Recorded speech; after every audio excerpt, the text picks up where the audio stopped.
Hello, listeners. Kathy Lawless, Life Story Curator, bringing you the podcast series, How Did I Get Here? A series of interviews designed for people just starting out in their careers, people in transition, or possibly feeling stuck, and giving them access to the stories of people who've been there, done that, so that they might be inspired with some new ideas, or maybe just comforted knowing they are not alone, that everybody starts somewhere and everybody goes through times of transition and times when they feel stuck. Today, I'm very excited to be interviewing Yolanda Webb. Welcome, Yolanda. Thank you. And Yolanda is the director of the Office of Adult Aging and Disability Services for the state of Colorado. And we were just commenting about how long that title is. I'm guessing it's as long and as complicated as your job is, though. So. It truly is. Well, wonderful. Well, before we get into what it means to be the director of the Office of Adult Aging and Disability Services, I always like to start with the icebreaker questions so that we get to know you as a person. So tell us where you grew up, how big your family was, how many siblings, and where you were in the birth order, or where you are in the birth order, and then how you think that shaped you. Sure. Let's see here. I am the second child out of four. I grew up in Detroit, Michigan. My father was a high school principal and my mother a social worker. Being the middle child meant that the expectations, I always say for middle children, is really based on academics. You're rewarded as that middle child. That first child can do no wrong, and so it's the social child. That second child, it's academics, and I was the brains. And my siblings are gonna hate me when I say this and they hear this, but my brother and I, he was the third child, and then we are anchored by a younger sister. But between the two of us, we were the ones that always brought home all the A's, and we were always, in the organizations or clubs that were focused on academics. And so I'm that child. I was called the nerd who sat on the front porch and read books while everybody else was riding bikes or running up and down the street playing games. I was that kid that was sitting on the front porch with the book in her hand with the glasses on, that got teased seriously for being a nerd when that wasn't even popular, right? So yeah. I was that. Yeah, now it's becoming popular to be a nerd. It is. Yes. Dang it, you were ahead of your time. Yes, it is, because now they turn into people like Bill Gates and Steve Jobs, and so yeah, super successful. Yeah, super successful. I'm a middle child too. There's just three of us, but my younger sister was the smarty pants. She actually skipped a grade, and so I was the athlete, okay. And then older one was the she just was forging the way. She was the leader, I guess. Sure. I guess you could say. So interesting. I got to tell you, I love this birth order question. It's been so fascinating to hear about all the different family dynamics and how that plays out and shapes you. So okay, so you were a nerd, you were a reader. So are you introvert, extrovert? I think I'm a combination of both. I love people, but it takes me a minute to sort of warm up to folks. In my capacity in my professional life, I do that very well, but I'm also really comfortable being by myself. I'm comfortable in my own skin. I never feel like I'm lonely or alone, because I'm that person that can entertain themselves. I love music, I love books. So I don't know if I'm either. It just depends on the circumstances, right? And so, yeah. Yeah, so you probably get great energy in certain environments from people.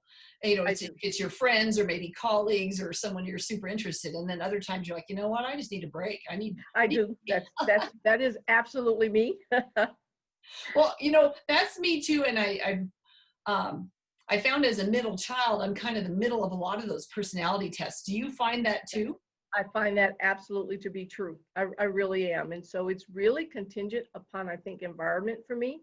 And the people that I'm around. There are people, and I'll say like you, who bring out the best in me, who bring out sort of and it's an energy that I feel off of people. And so that's, I'm inspired and motivated by people. And so I can feel that energy. But yes, I do.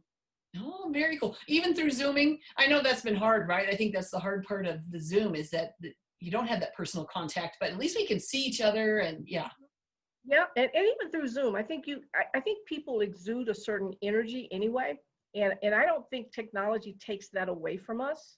I think we are who we are, and our personalities can shine through, regardless of what the barriers are. And I see Zoom as just sort of a barrier and an imposed barrier, but a barrier nonetheless. But I think we can still shine. Our personalities can shine through.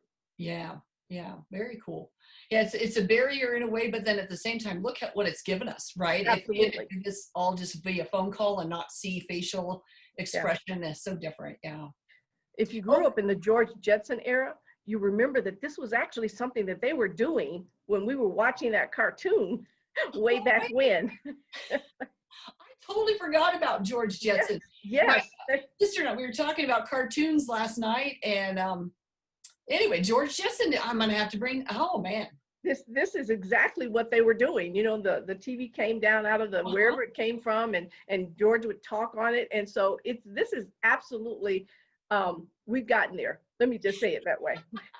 From my childhood, we've actually gotten to that place, right? Yeah. That's very cool. Yeah, oh, I got to remember George Jetson. Okay, on the fun meter scale of 1 to 5, 1 being couch potato and 5 being life of the party, where do you put yourself? I'm probably a 4.5. So I would say about a 4.5. Um, I love music. I love dancing. And so, you know, when we were younger, if there were parties, I wasn't shy about getting out on the dance floor and dancing. You know, I didn't necessarily have to have a partner. I just love to dance. Mhm. And I love to sing, even if I sing off key. And so I'm that person.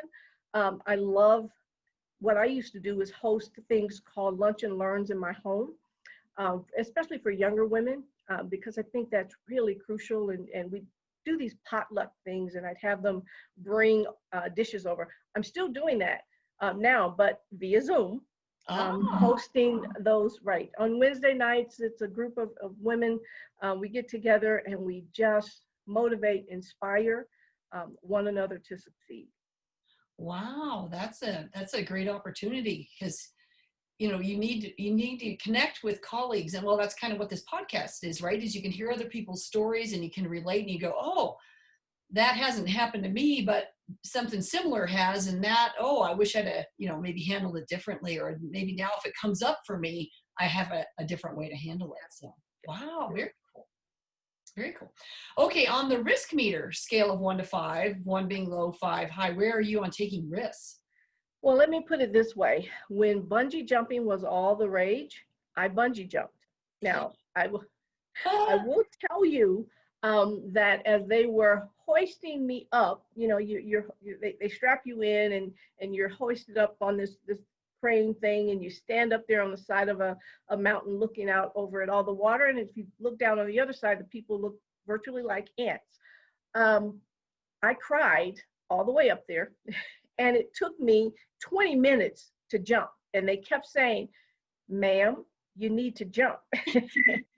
and, and I am snotting and crying because I am scared out of my wits. But I said, I had promised my children that I wanted to do this so that I could have them have an understanding that there are sometimes risks in life that you have to take. And this was just a way for me to prove that to myself and to them.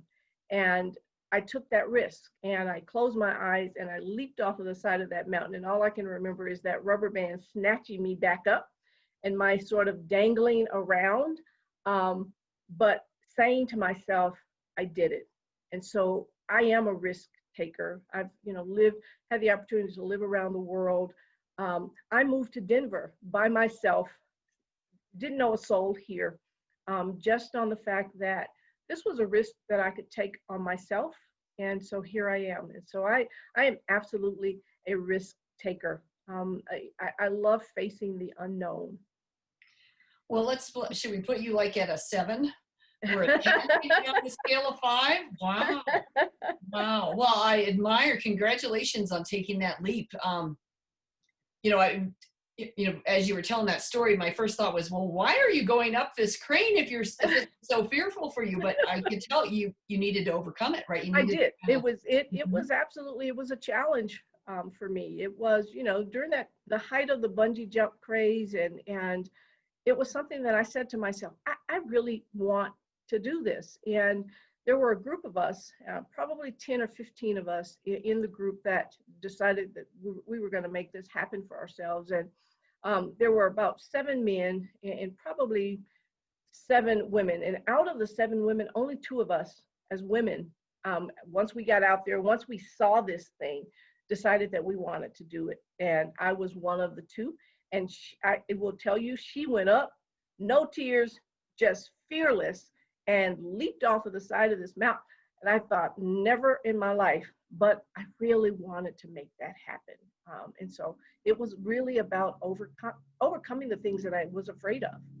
And so I did it. And I still have they give you the carabiner that you can put on your desk or, have mounted to say, I did this. And you can look back over, and I still have it. I keep it with me. I just want to remind myself that I did something that not everybody has the courage to do. Well, I love that keepsake. That is really cool because you get a good picture, but a keepsake is a little different, because that's what held you up. Yes, that little thing is the thing that held me up, right? And so I hold on to that. Yes. Very cool. Okay. Well, I love those questions about introvert, extrovert, fun meter, and risk meter in terms of as we get through your story, we'll see how all that starts to play out too, not just in a big event like bungee jumping, but just through all your decisions. So tell us a little bit about your role today, about being the director, and then we'll get into how did I get here? Sure, absolutely.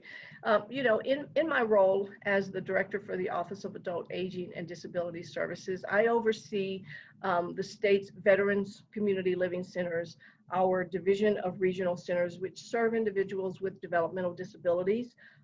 My office also oversees all of our aging and adult services, which covers adult protective services, the state unit on aging, which is our area agencies on aging, overseeing aging services for all 64 of our county Department of Human Services. My office oversees MindSource, which is the brain injury network, the Colorado Commission for the Deaf, Hard of Hearing, Deaf Blind, Developmental Disabilities Council, and Disability Determination, which is really literally the state of Colorado's front door through the Social Security Administration for determining disabilities for children and adults in Colorado. So this broad span of services for adults with disabilities and who are elderly throughout the state of Colorado. So lots going on, of course, as you can imagine, during this time of COVID and the challenges that we have faced in our nursing facilities, in our congregate living facilities. And so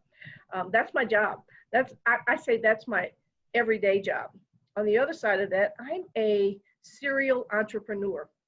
I've owned my own businesses, and along with what I'm currently doing, I'm also a principal advisor in my consulting company, the WEBB Advisory Group, where we do diversity, equity, and inclusion work.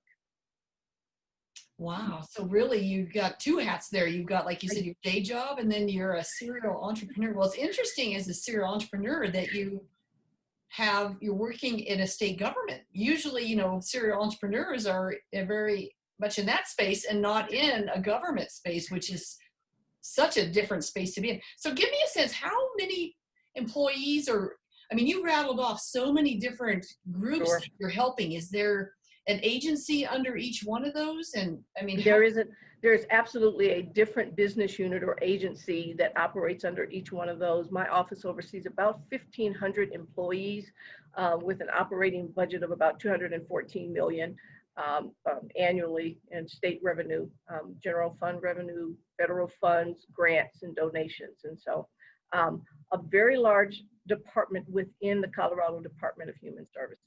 Yeah. Wow. Very impressive. Well, first off, thank you for your public service and stepping into a big job like that. And I know you've only been in Colorado for about 1.5 years. And so welcome you to, I'm just knowing who you are and that you're in this role. I feel like we're in good hands. Oh, thank you. I love being here. I love the work. love the people that I have this opportunity to work alongside, and who work alongside of me, my staff, and I don't call them my staff, it's my team. They're the ones that do this work every single day, and I am grateful to be able to be a part of it. It's really service to people. It's, you know, it's living up to our motto and our values of people helping people. And that's what I've done my whole life, even in my entrepreneurial work. That's what I do. Oh, okay. So that's a great segue into when, you know, back in the day when you were junior high school, what did you want to be when you grew up? It sounds like you wanted to be helping people, but did you know you wanted to be doing what you're doing today?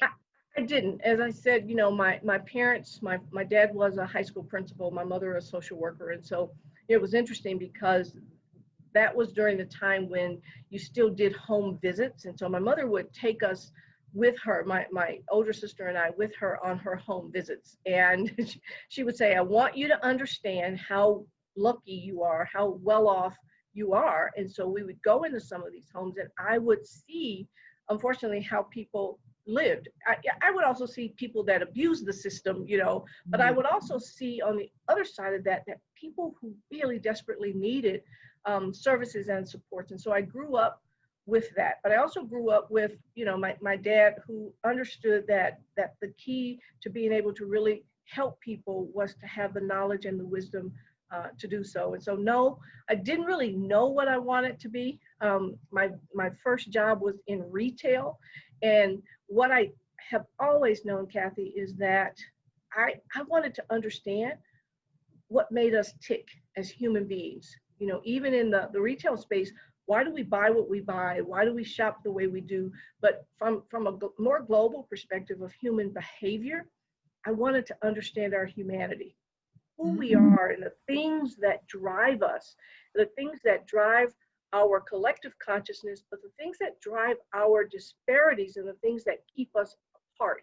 I wanted to know that more than anything else. My mother used to say I was nosy because I people watched a lot. And she would say, stop being so nosy. And I would say, Mom, it's not being nosy. I'm watching people. I want to know and I want to understand our humanity. I want to understand people. And so I've always known that. I've not always known exactly what that looked like or what that meant that I would be doing. But I've always known that I wanted to help shape our human behavior to get us back to being where we should be as people. Yeah. Wow, that's really interesting that you had like this inner knowing about that. But you know, I would describe that as curiosity, Yes. right? And that's probably Yes. how. But yet, your mom said nosy, you know, but how she could see that, right? And that, and that Yes. was also, I mean, that was kind of their era too. Is that you had to pull back from neighbors and you know and all of that stuff. And absolutely, you didn't stare. You know how your parents used to say, "Don't stare," right?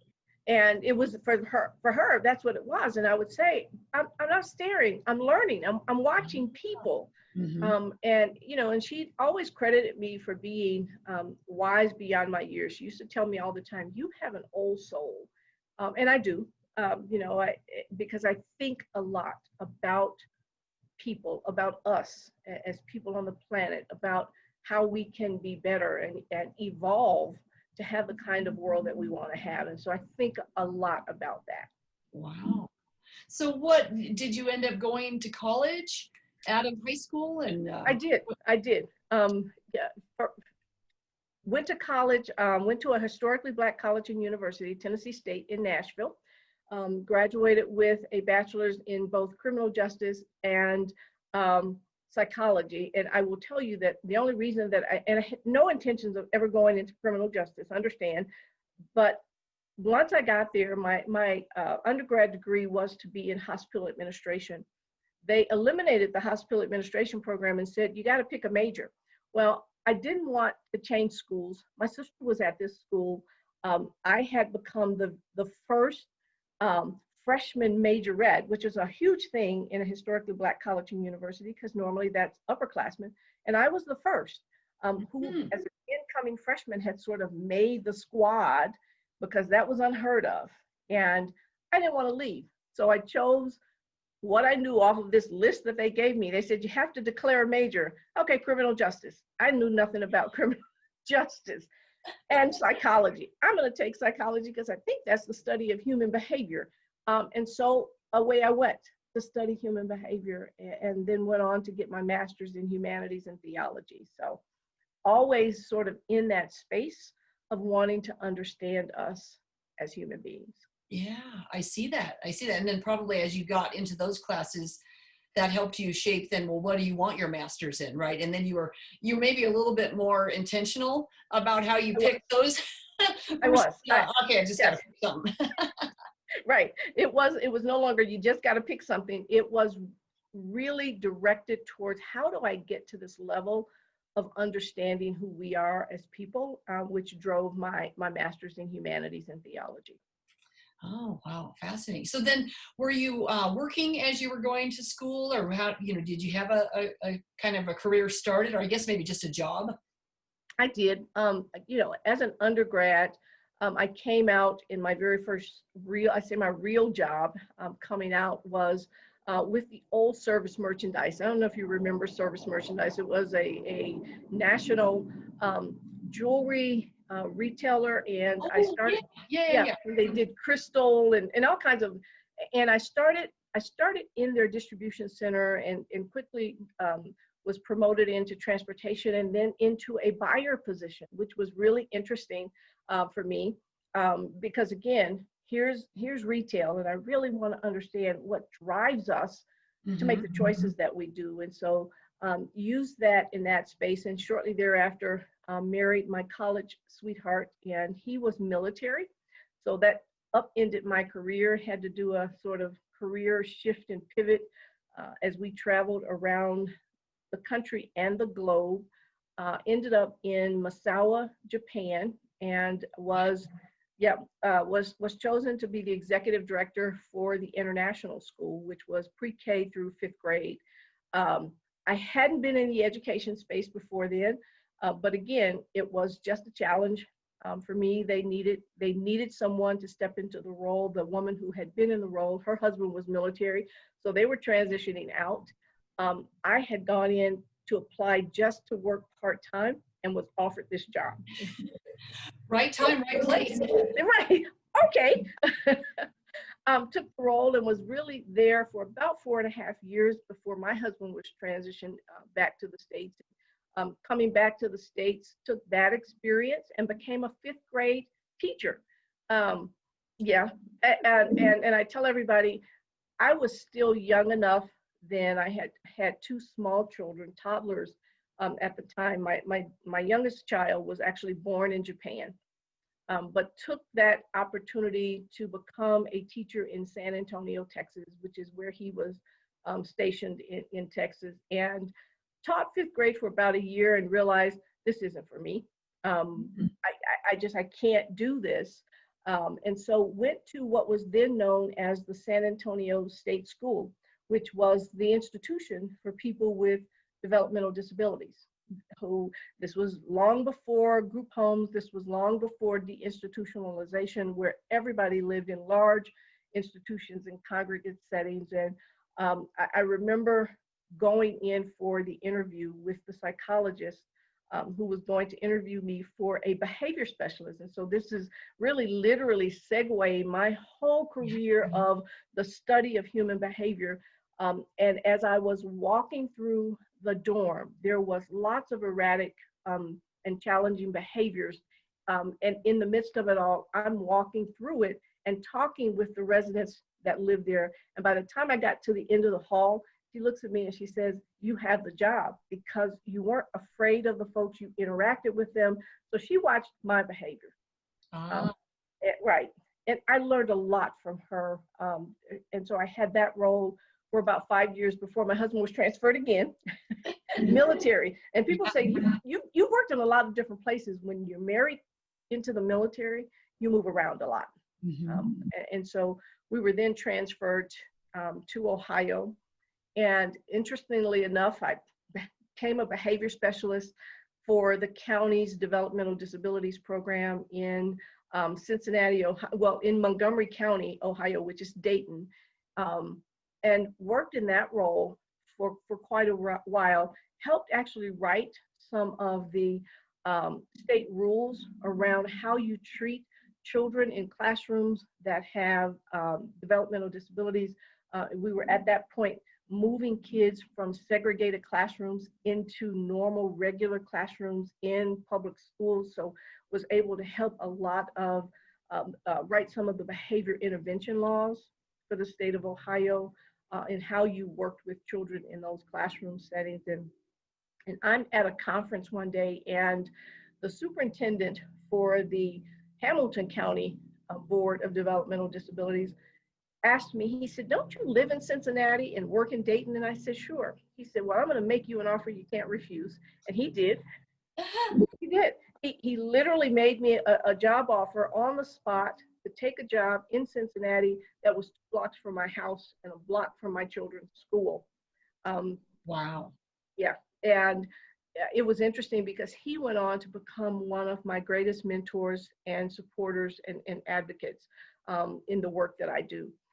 And he came into my office one day, and all my staff are going, "Oh my God, he's here, Tom's here." And he comes in and he sits down and he says to me, "Kathy," he said, "Yolanda, where do you think you'll be in 5 years?" And I asked him, I said, "Do you want the politically correct answer or do you want the truth?" And he said, "Well, let's start with the truth." And I said, "I'll have your job."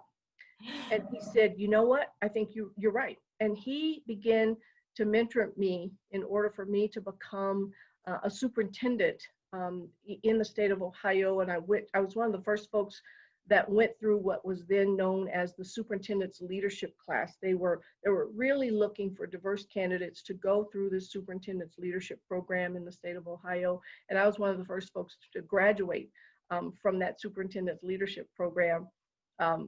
And shortly after that, he decided that he was going to retire, and moved me into, and his deputy superintendent also retired at the same time. So I literally moved into that deputy role.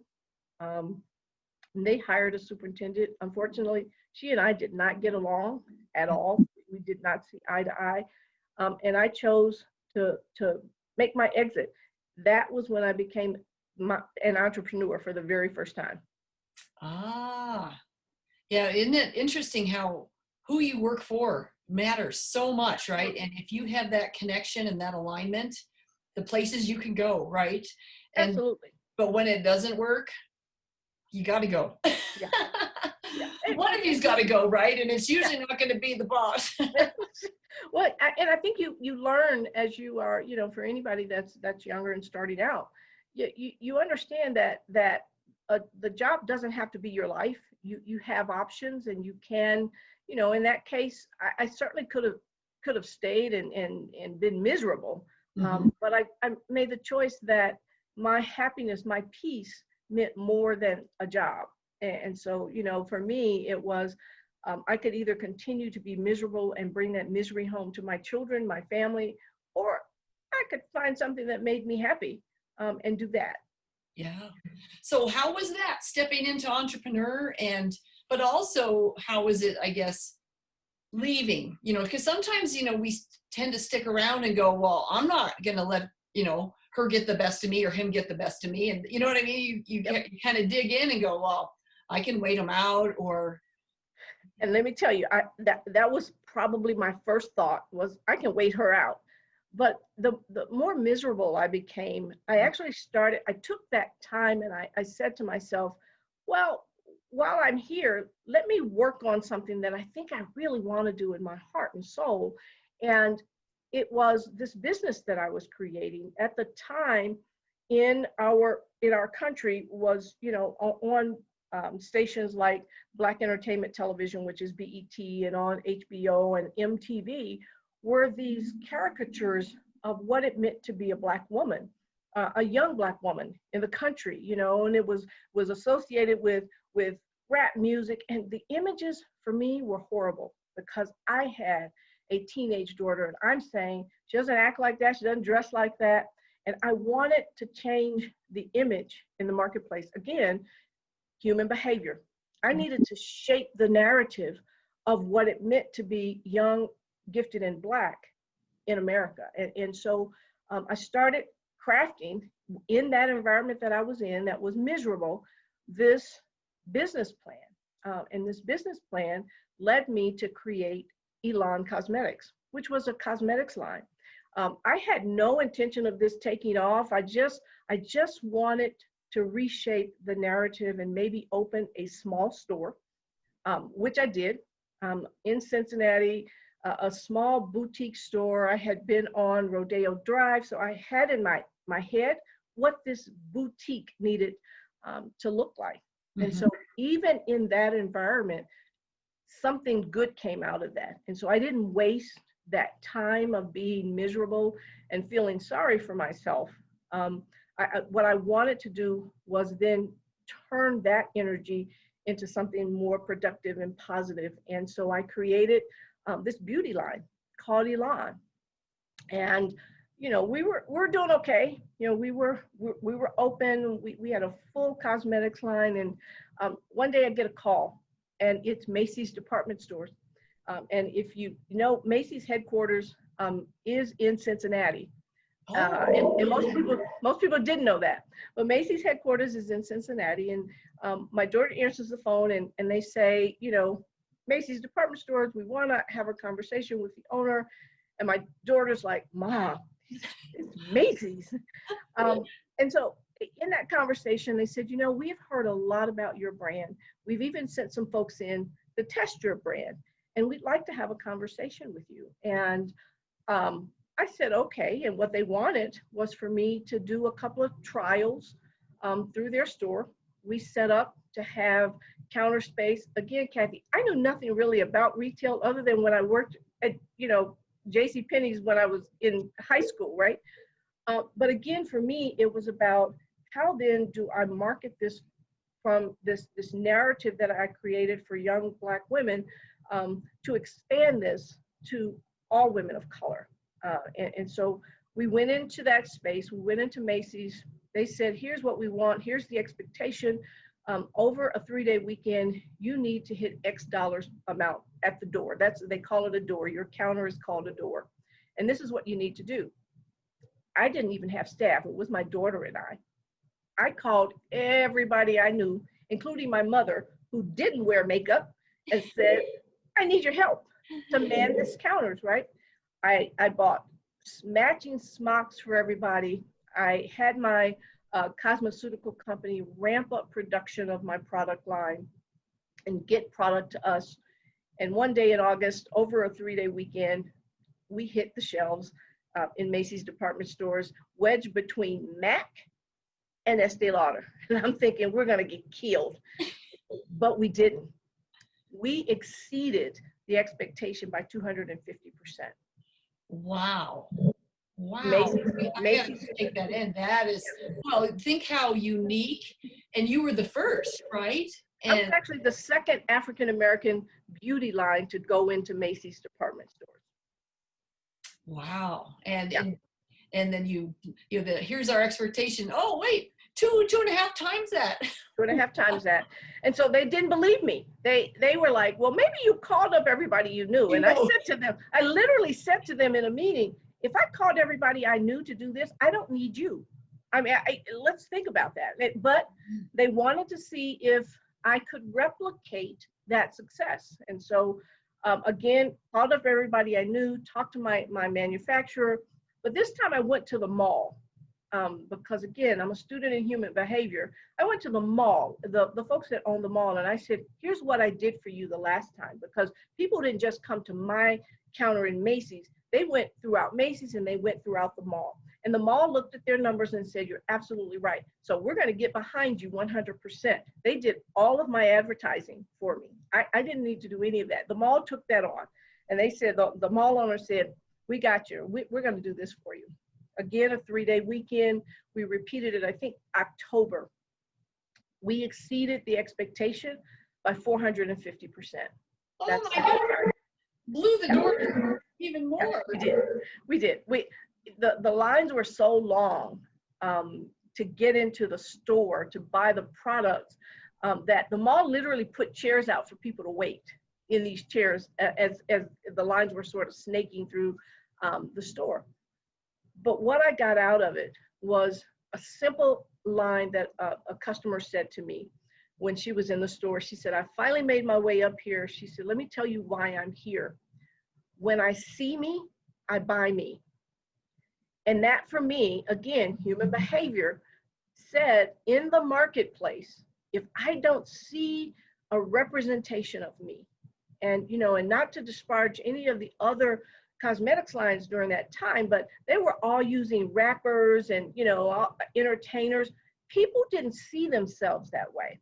Mm-mm. They saw themselves as ordinary people, school teachers, social workers, and that's who I used in my advertising. I used everyday ordinary people, and so her line and her message resonated. She said, I saw this picture all the way across the mall, and I said to myself, I need to figure out whose cosmetics line this is, because when I see me, I'm going to buy me. And that was literally the narrative of what Elan became. Yeah, voice of the customer, and it was a voice in your head. It was absolutely the voice of the customer. And we did that for about 2.5, 3 years. And then of course the economy tanked, and I couldn't keep up with Estee Lauder and MAC, and so we decided to close, but I wouldn't have done it any different than what I did. Yeah. So this is your first step into being an entrepreneur. So it sounds like it was a side gig while you were in the job where you were not happy. So what made you finally left, I'm guessing, and then or did you, and then so that you could do full time? Yes, I did. I left the job so that I could go into running the business full time. Out of that came, we did magazines and photo shoots, and we fortunately we did get into the entertainment space begrudgingly, but we did. But yeah, I did eventually have to leave and run and operate the business full time. And so operated the business full time for the next 10 years. Because we still did the magazine. Even though we came out of Macy's, we operated our own stores and ran I would call it a makeup artist studio, where we did makeup for television and for entertainers, and then we created a magazine. Wow. Then, so from makeup to magazine. So where'd you get your business sense? I mean, it's not easy being an entrepreneur, number one, but then this is a business sense, but this is also a very, well, to me, I feel like it seems so competitive, and so you got to have the right celebrity and the right messaging and marketing. I mean, that from your background, I didn't hear a lot of that. I didn't go to school for this. Let me put it this way. I think it was the motivation that as an African-American woman, I needed to change the narrative in the marketplace. And the only way I could do that was through this vehicle called business. And so I had to learn how to operate a business. But operating a business isn't any different than working in the space that I'm working in now. Everything is a business. Even your own life is a business. You've got checks and balances in your own life.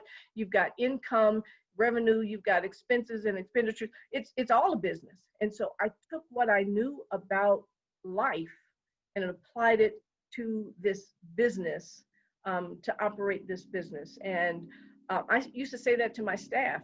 It's all a business. This is no different than anything else. If you're going to be successful in life, you can be successful in your business if you take them both seriously enough. Yeah. Yeah. Well, and you also had such a strong purpose. So this isn't just, hey, I want to create a makeup line and make money. You were like, no, I want to change the narrative, which is what, when you look at today, what are those successful companies? Like, I just bought some socks for my sister for the holidays, and it was buy a pair of socks and we're going to donate a pair of socks. Well, that was a big draw. I mean, it's absolutely. Like, yeah, it has to be. I mean, and you're right. I didn't start this to make money. I had no clue about, or an objective for this to be in Macy's department stores. That wasn't the thing for me. Was I had a 15-year-old daughter who didn't see herself in the marketplace, who was still, from when I was younger, mixing and matching makeup so that it would match her skin tone. And I was frustrated that I now had a 15-year-old daughter and we were still going through the same thing. And I said, this has to stop. This can't, we're in the 20th century. Somebody, and so why shouldn't I be the somebody? And so I became the somebody. Wow. That could help shape that. Yeah. Yeah. And you had a bigger vision than just being in Macy's. Macy's was the channel. It was the Absolutely distribution. It was the vehicle. Yeah. Yep. It was the vehicle to get the message out there. And out of that came lots of other up and coming beauty companies targeting women of color. But out of that also, if you looked around, Estee Lauder, MAC, all of them expanded their offerings to women of color after that. And so if I did anything, I made the market take notice. Yeah. And that for me was the thing that mattered more than anything. So the market took notice, but also you did change the narrative, right? Because they had to change their line and Absolutely. they added more lines and they had to, so then they become your competitors. Before you were the, the second one in, and then they were like, no, look at the success here. We got to capitalize on that. Yeah. Absolutely. And people ask me all the time, would you do it again? It is such a competitive business. At the age that I am now, I don't know if I have the stamina or the drive. I did then. I was young enough then to be ideological about my competition and how much money and clout they had the world over. And I was this small brand trying to compete. And even though I did sort of knock them off the shelf for a minute, they regrouped and came back. And they came back stronger than I could. And so would I do it again? Absolutely do it again. With everything that I've learned now. Yeah. That's the beauty of going through that experience, right? You go, I could take that back and I'd do it differently, but still do it again. So, yeah. So how did you then go from now you're an entrepreneur and now you're closing? This must have been a hard point. Making that decision. I mean, because when you launch something like that, it's kind of your baby, right? It absolutely was. 24 hours a day, 7 days a week. I did nothing but eat and sleep that business for sure. It was heartbreaking. I remember the last day that my daughter and I, we were in a couple of malls at that point, but closing the doors for the last time and walking away, devastated. And I literally took about a 1.5 year sabbatical where I didn't work at all. And, during that time, my business partner also became my life partner, but he passed away in 2010. And so not only was I losing and closing the business, but his loss was also devastating. So I took a 1.5 years off, and I said to myself, okay, so now what, girl? What are you gonna do? And I moved south. My daughter and her husband had relocated from Ohio to just outside of Memphis. And so I said to her, if I can find a job, I'll come to Memphis. Maybe I'll move that way. And lo and behold, I get offered this job as vice president of a nonprofit, one of the largest nonprofits in Tennessee. And I relocate, and I'm in my office one day when I get a call from Denver. Now, I don't know anybody in Denver. And so I started not to answer the phone, but I forgot probably somewhere when I was kind of trying to decide what I wanted to do, and I was sending resumes out different places. They must have received my resume through something, right? And I get the call and it's, can I come in and have a conversation? I flew here in June of last year to have a conversation. By that Monday, they were calling me and offering me the job. And I'm saying, well, let me think about it. I think I took 24 hours to think about it. And had another conversation and said, you know what, I'll take the job. I was here in less than 30 days. Crazy fast. It was really fast. It was really fast. And again, it goes back to my not being afraid of taking a risk on myself. That it just for me, it sounded like the right thing for me to do at this point in my life. My kids are both grown with families of their own, and this one was for me. This one was, how can I make a difference? And can I make that difference in Denver? Wow. So a whole different state. Yeah. But it sounds like with all the departments that you're running, you've touched those in some way for, many parts of your career early on. Yes. Yeah. It seems like it's such a great fit then. I mean, is that kind of what you were looking at too? Is it like, this is the right next step, that I'm prepared. This is right time, right prep, all that? Oh, absolutely. I think, again, remember in my early career working for the counties in both Dayton and in Cincinnati, I had been preparing for this my entire life. Literally, this was the work that I started with. This is where my career started. And so here again is sort of anchoring where my career will potentially end, is in this space. But along with this being in this space, I started the WEBB Advisory Group because, and I had started that way back when I was younger, when, in Hamilton County as a part of my job, looking at equity, diversity, and inclusion, because I was one of only 2 African Americans in the space I was in my early career in the 80s and the 90s. And so I was asked and tasked to look around. So a brilliant glimpse of insight was born. And I started doing these trainings on what it meant to be diverse, what it meant to be equitable, even before it became fashionable. And about 3 or 4 years ago, I went back to sort of doing the consulting while I was with the nonprofit in Memphis. I started doing some of the consulting work again. And so married both of those together. And here I am in Denver, kind of doing a little bit of both, but really focused on the Department of Human Services and my job there. And when I can, to do some consulting work through the WEBB Advisory Group. Wow, great jobs, great impact, all about human behavior, changing the narrative. Again, I'm so glad that you're in my circle and that I know you, and I know you're going to be doing a training for our Wise Women group. Not a training. I'm sorry, I should step back. It's not a training, it's a conversation. It's not a training. It is a conversation, because I keep saying to people that this work is not about programs. It's not about training. It's about changing our behavior. It's about having us look at each other from the perspective of, we are all the same and we are not different. Mm-hmm. Wow.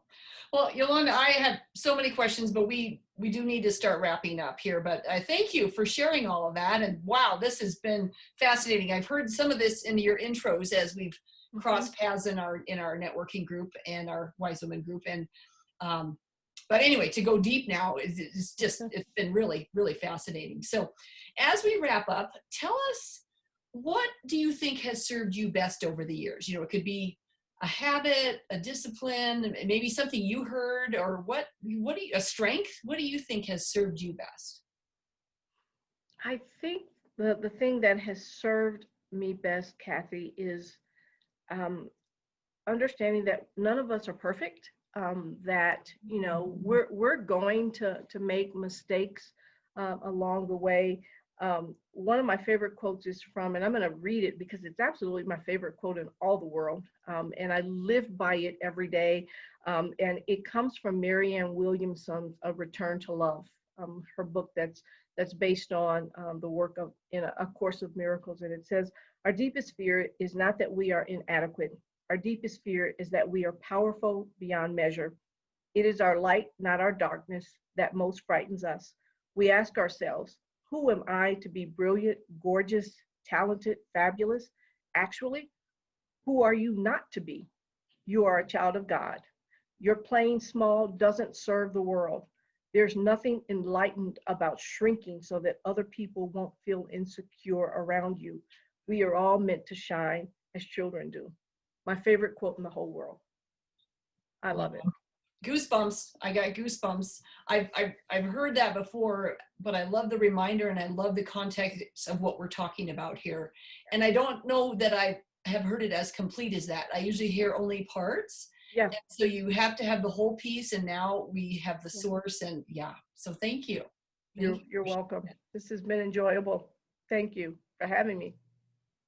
Well, any other thoughts or words of wisdom, or is that a mic drop moment there? I don't know about the mic drop moment. You know, you asked me what serves me well, and I think the thing that serves me well is understand that I'm here for a purpose on the planet, and I daily seek to fulfill that purpose, whatever that is, and that doesn't mean being stagnant.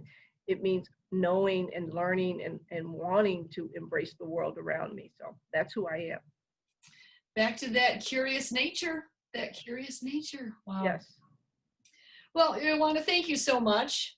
It has been a pleasure meeting you in this last year and a half, and then now just getting to know you even better. And then I'm so looking forward to the conversation in February as well, and to just continue that conversation and to have you as part of my friend group and to see where this leads. So I'm very glad our paths cross, and I think folks are going to really, enjoy what they heard today and be inspired by that. So thank you. Thank you, Kathy. Thank you for having me again.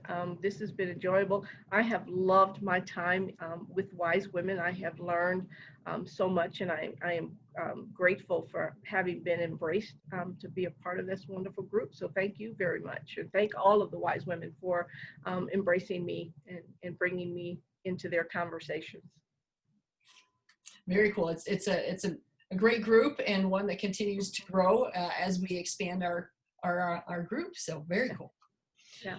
Okay, well, we're going to go ahead and wrap up then. So listeners, if you enjoyed today's interview, please subscribe below so you'll be alerted as other interviews are published. If you have any questions for me or for Yolanda, you can post them on my website, lifestorycurator.com, and I'll make sure to get them to Yolanda. And then also, Yolanda, if you would share any of your social media information and links and such, then we'll post that with your interview so folks can probably reach out to you directly or go through me. So Sure, either absolutely. way, on that note, everyone, please stay safe, stay well, and let's keep sharing these stories. Have a great day.